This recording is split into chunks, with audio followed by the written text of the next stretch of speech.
The first time I heard my son yell no at his mother, I dropped what I was doing. I walked into the bedroom. I got eye to eye with him, face to face with him.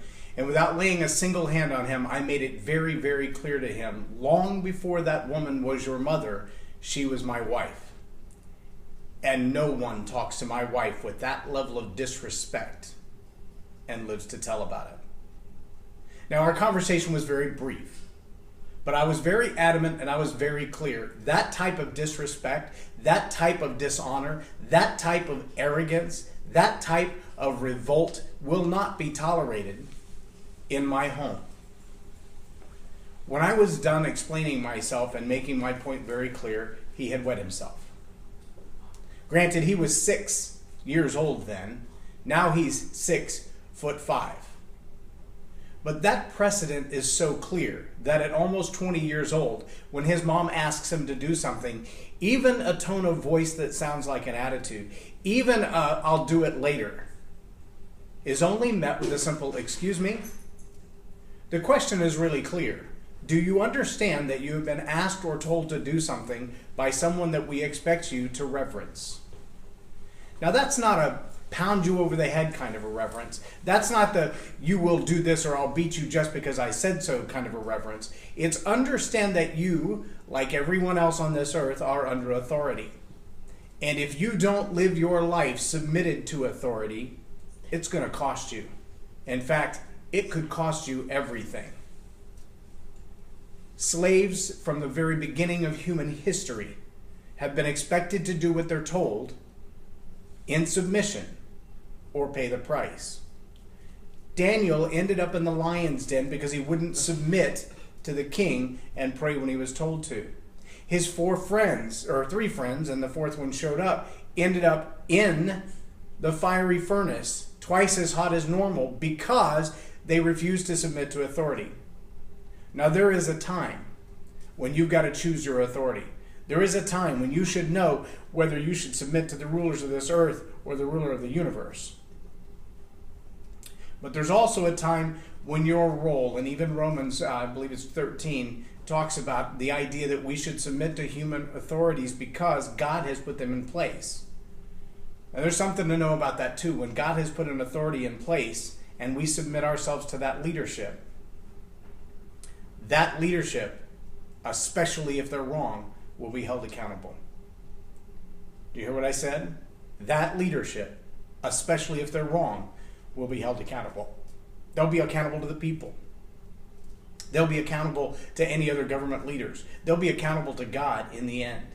And sometimes our challenge with submitting to authority is that we either A, misunderstand the cause because it feels to us like an injustice, or B, we don't see immediate recompense for wrongdoing. And so we feel like, well, if they're not going to pay the price for it, if this person's not going to go to jail for doing that, if they're going to get away with their crime, then I should too. If they're going to get away with being rebellious and dishonoring and disrespectful, then I should get away with it as well. And it becomes a very vicious cycle.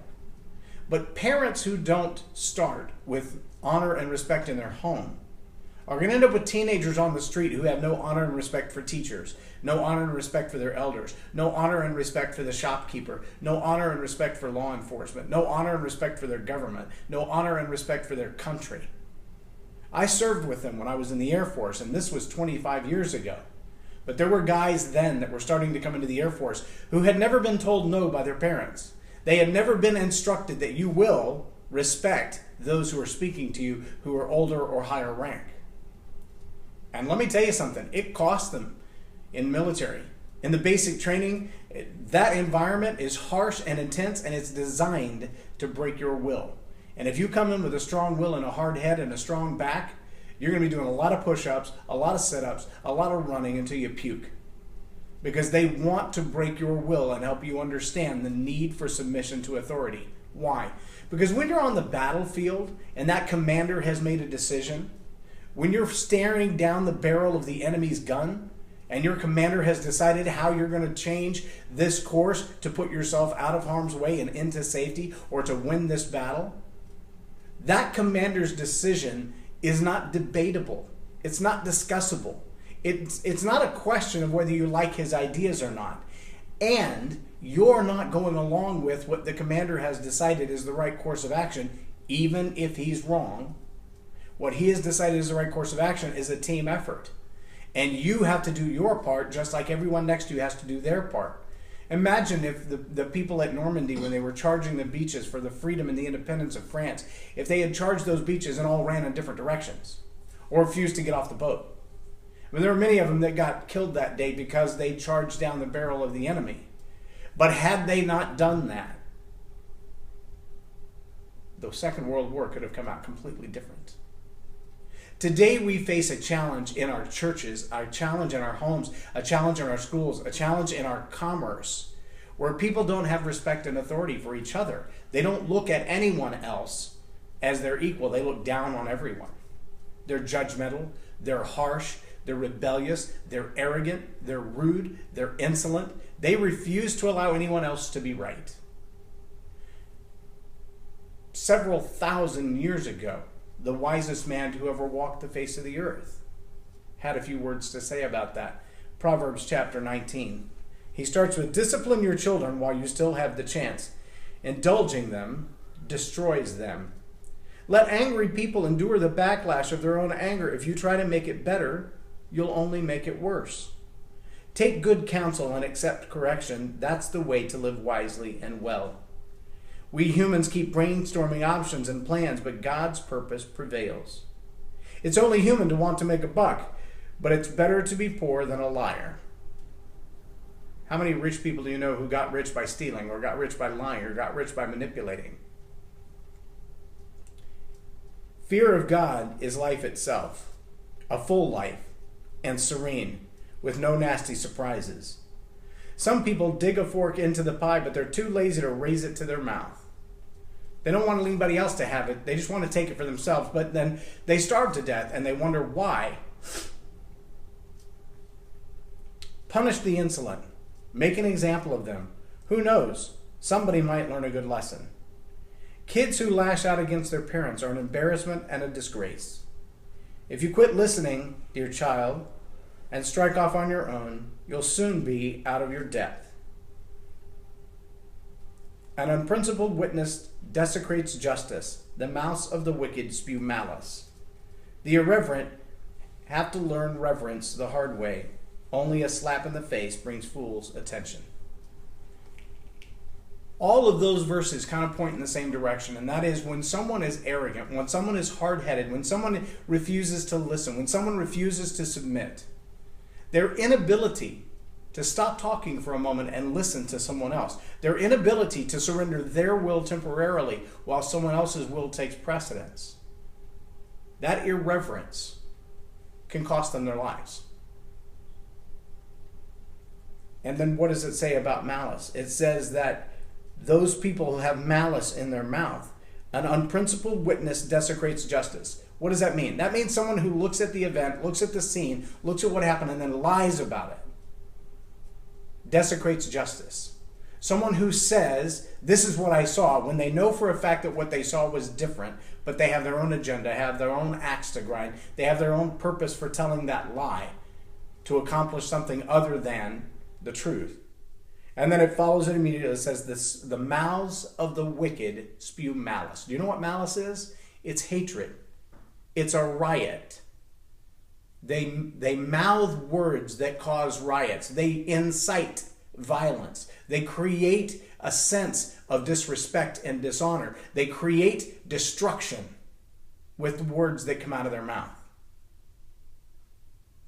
Does that sound like anybody we know? Sound like anything that's going on in our world right now? Yeah, it's going on all over our world.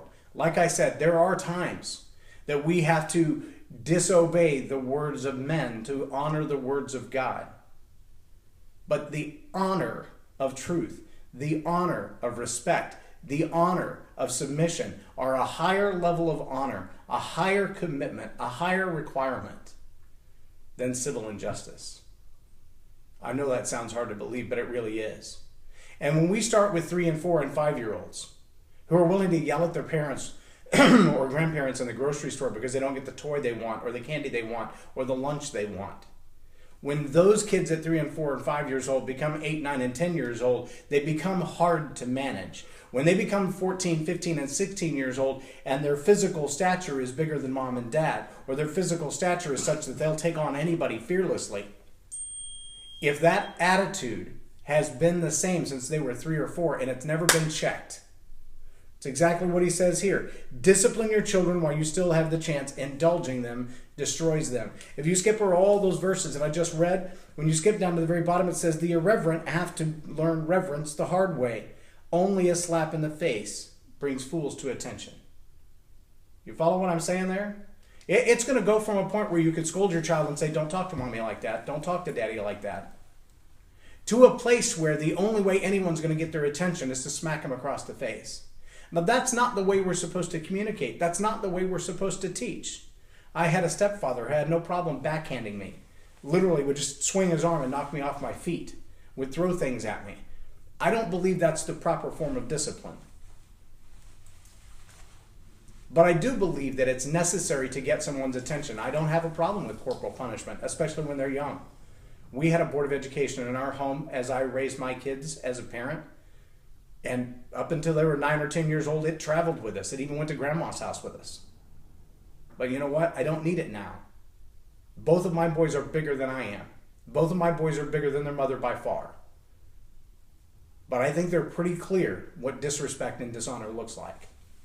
And they will say yes, sir, and yes, ma'am, to an absolute stranger of any color, any size, any weight, any shape, any ethnic origin, any background. Yes, ma'am, and yes, sir. No, ma'am, and no, sir. They will address them as Miss or Mrs. or Mr., not calling them by their first name, because they've been taught what it means to respect and to reverence other human beings. Only because God created them. They don't have to have anything else. They don't have to have rank. They don't have to have job. They don't have to have titles. They don't have to have money. But because God made them, they should be honored and respected. And that's a challenge that we see in our culture today. Young people hanging out together tend to behave like each other.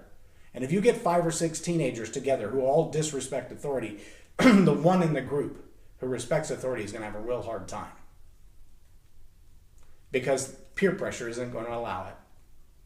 We've got to change the way we teach our young people today to respect, to honor, to speak with respect, to speak with honor, to dress with respect, to dress with honor, and to look at other human beings, not because of their position, not because they're cops or not cops, because they're doctors or not doctors, lawyers or not lawyers, CEOs or not CEOs. That's not the point. The point is they're human beings created in the image of God, and you owe them the dignity of being a human being. You owe them the rights and privileges that come with being a human being.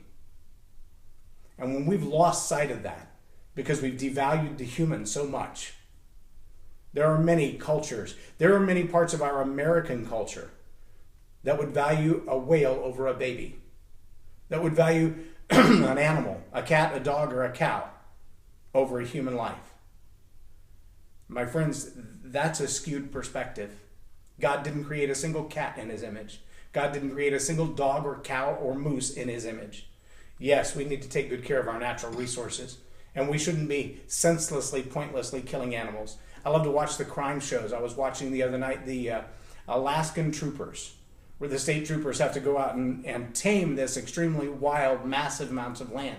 Sometimes law enforcement will be 150 to 200 miles away from an event or an incident when it happens. And they have to travel to that event, get out of the helicopter, get on a snow machine, go another 40 or 50 miles, get off the snow machine, and walk several miles to get to the incident. But you know, there's also law there that says if you kill a caribou or a large animal with no intent of eating it, you could spend time in jail and pay a large fine. I think that's perfectly sensible. But if you're expected to wreck your car to keep from hitting a moose because hitting that moose is going to cause you to go to jail and you should put your family in danger instead of that, that's a problem. Because the human lives in that car are worth so much more than that animal. Young people being taught to drive should be taught, if there's a cat or a dog or a squirrel in the road, don't put your own life in danger for that animal. Hit the animal. I hate to see Fluffy die, but I'd rather see Fluffy die than someone's daughter or someone's son, or a car veer across the road to avoid a squirrel and hit an oncoming car and kill a whole family. And yes, all of those have happened. Human life, human dignity is created in the image of God. When we are living out our life in the way God intended us to, that's how the glory of God is revealed. When we shame one another, when we shame ourselves by being disrespectful, dishonoring, and degrading through the words that we say or the lack of respect for one another, then we steal the glory of God from one another, and we steal the glory of God from this world. And the glory of God is what has the most power to change us. It's what will transform us into his image. I love the way Cyan Alfred says it. He says the will of God is that we would be changed. It's what he wants us to do. The dream God gives us is the inspiration for us to do it, to face all the odds and charge on anyway. My challenge for you today is this. If you're a parent, whether your kids are still in the bassinet, or they're toddlers, or they're 10-year-olds, or they're teenagers, begin now to demonstrate and model in front of them what respect and honor for others looks like, without regard for race, or education level, or job title. Honor others because they're made in the image of God. And teach your children to honor others for no other reason that they're made in the image of God. That effort will pay back dividends like you could never possibly imagine. And rather than your child being the one spewing malice, or the one who's acting out in rage and anger, for whom, if there's any rescue at all, it's to be slapped in the face, your child will be the one who is filled with wisdom and impacting the world. And my challenge to you is the same. Speak honor, speak respect, speak dignity into absolute strangers. You have the power to speak life or to speak death. Too many young people are facing law enforcement with a gun to their face because of their lack of honor and their lack of respect. I'm not discounting those law enforcement officers who have a chip on their own shoulder and don't know what it means to value human life, who have gotten arrogant in their authority. But I will tell you a lot of confrontations that I have seen, that I have witnessed, that I have been a part of with teenagers myself, stems from the fact that they have never been taught to value and respect human life. Parents, that's your job. I'm J Loren Norris, and you've been watching Tell It Like It Is TV. Have a blessed day.